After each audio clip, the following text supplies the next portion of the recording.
Hello netizens and welcome to the Tech Journal. My name is Mark van Rijmenam and I am the digital speaker. In these journals I project my digital twin into cyberspace, bringing you the latest and greatest of the digital world, from inside the digital world. I cover all the latest digital news, from algorithms and crypto through to GPT-3 and neural networks. Today I'm going to discuss the end of liberalism and how digitalism will replace it as the world's first true global political doctrine. Together we will delve into and explore the positive aspects and the negative aspects of an economy run on data, taking a closer look at some of the potential futures that are awaiting us depending on which direction we choose to go. Sit back, relax and let us start speaking digital. Just before we do though, if you are interested in all things digital, I recommend subscribing to the channel and checking out some of the other Tech Journal videos. They are guaranteed to fill that digital hole. Winston Churchill once said, "Never let a good crisis go to waste." And he was right. Throughout history, we see example after example of governments around the world using crisis to introduce new emergency laws. Laws which always seem to outlast the crisis. And this crisis is no different.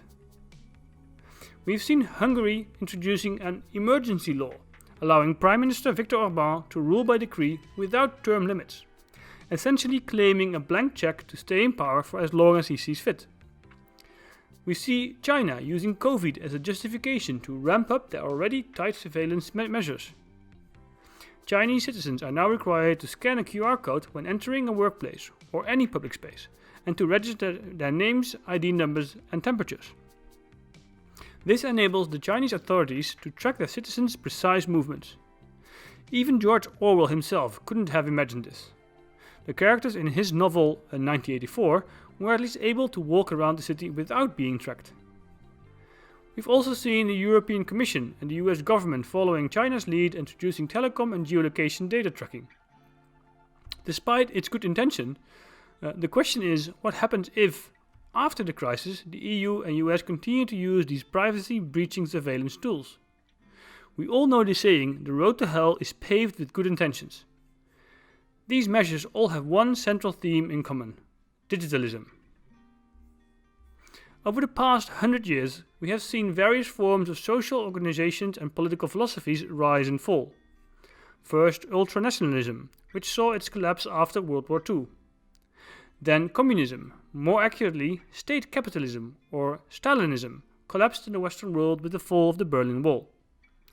In China, however, the Communist Party continues to thrive as they ditch the state part of state capitalism and embrace the open market.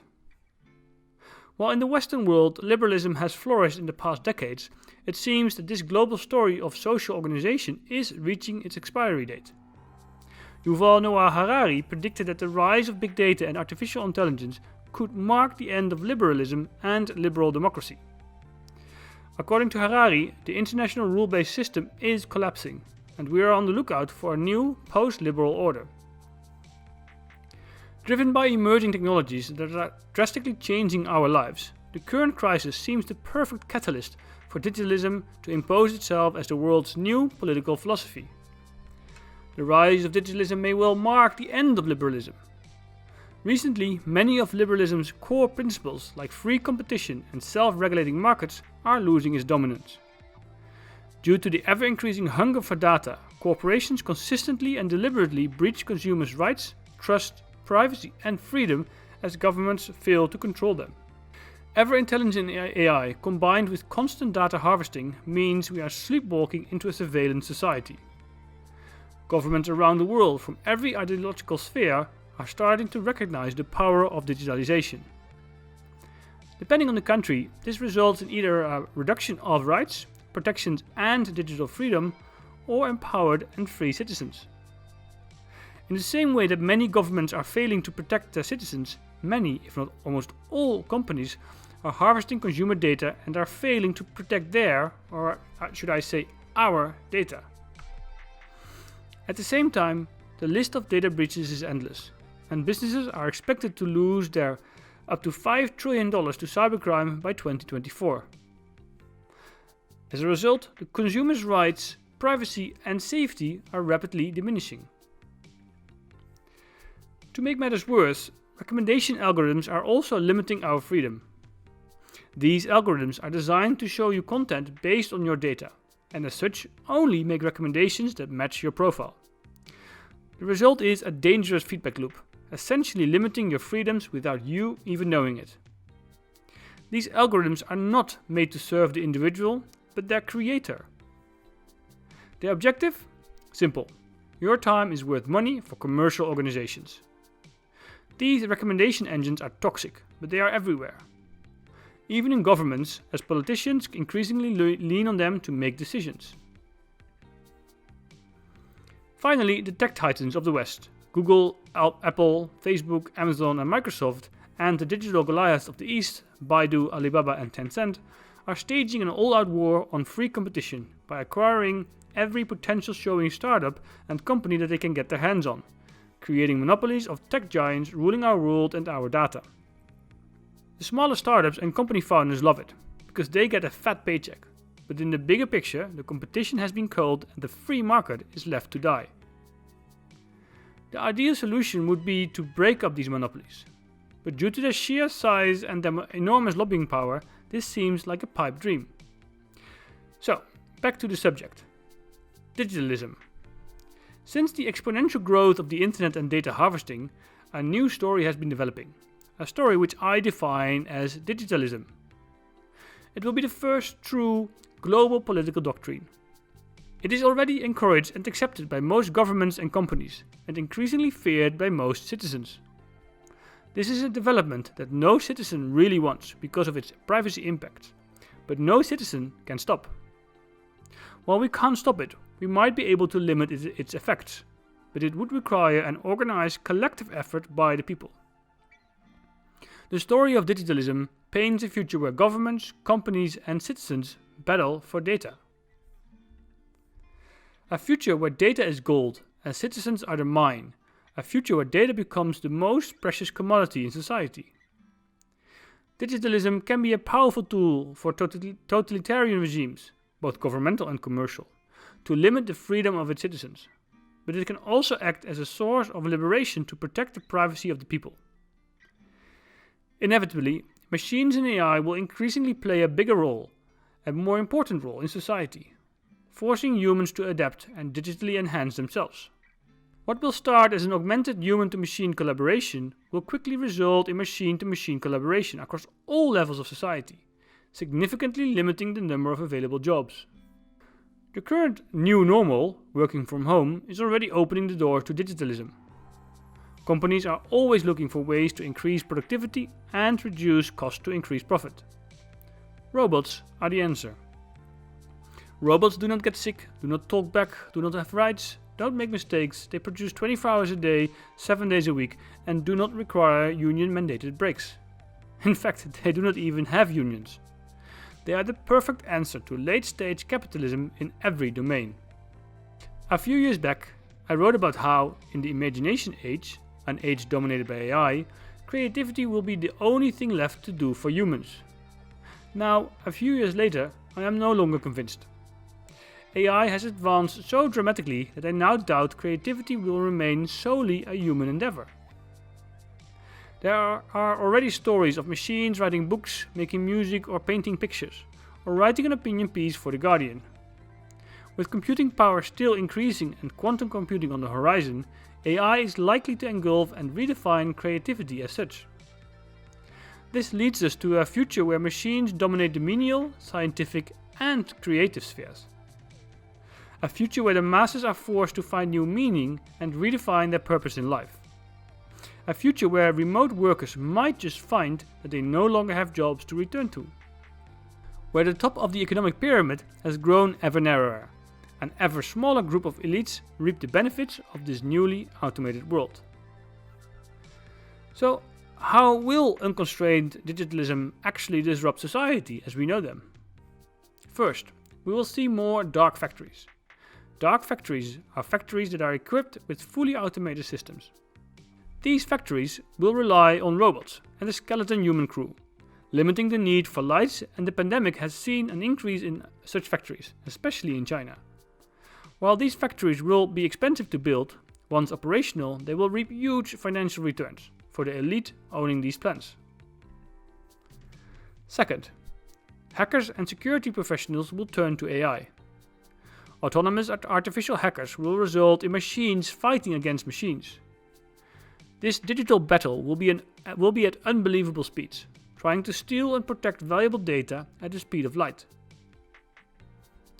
Third, with artificially created fake news, bad bots, and armies of online trolls, the online political discourse will be forever warped. Citizens will find it increasingly difficult to know which sources they can trust, and this will increasingly affect society going forward. 4. More and more jobs will be outsourced to AI. However, since AI is created and trained with human biases, we may run risks of creating significant challenges. 5. AI will not only be biased, many of them are also black boxes, making society more opaque. Only those owning the AI, the elite, will have access to them, and the elite will be able to manipulate society to a level never seen before. Whether free will exists has been debated for ages, but with the rise of unrestricted digitalism driven by ever more advanced recommendation engines, free will could disappear and be replaced by an illusion, ending the debate for good. These scenarios might scare you, and so they should. A society organized by unrestricted digitalism will result in a tiny elite with free reign over digital tools controlling society. And although many citizens will experience the benefits of these digital tools, if digitalism isn't well managed and regulated, these same citizens will also become increasingly irrelevant as their lives, jobs, and futures become uncertain. However, there isn't just one type of digitalism that needs regulating. As I mentioned before, depending on how society approaches digitalization, digitalism can enslave or empower. In the coming decades, we will see 3 streams of digitalism arise across the world. Each depends on how governments allow organizations to deal with data and how citizens can respond to it. The first, state digitalism. This will result in state surveillance at an unprecedented level. We can already see the first signs of this in China, especially in the Xinjiang province where an AI-powered panopticon limits the Uyghurs' movements. A society organized according to state surveillance gives full accountability to the state, stripping citizens of their privacy and limiting or blocking the internet. The state knows everything about its citizens to a level that would make the Stasi or the KGB blush. Any misstep, mistake or lapse in loyalty is caught by the mass surveillance system and has immediate consequences. The second, neo-digitalism. This results in extreme company surveillance far beyond what we know today. Neo-digitalism is characterized by an extreme free market, unlimited data harvesting, and raging capitalism. Within a neo-digital society, the likes of which we slowly see unfolding in the USA, there is limited online accountability. The state has almost nothing to say about, nor has any control over, people's digital lives, as this power lies entirely with the tech titans. A citizen's privacy depends on a corporation's interest to sell their personal data for profit. Driven by libertarians, it results in unregulated companies enacting extreme data harvesting. A tangible example being Cambridge Analytica. The result is that a small group of elite gain wealth at unprecedented levels, causing extreme inequality. The third, modern digitalism.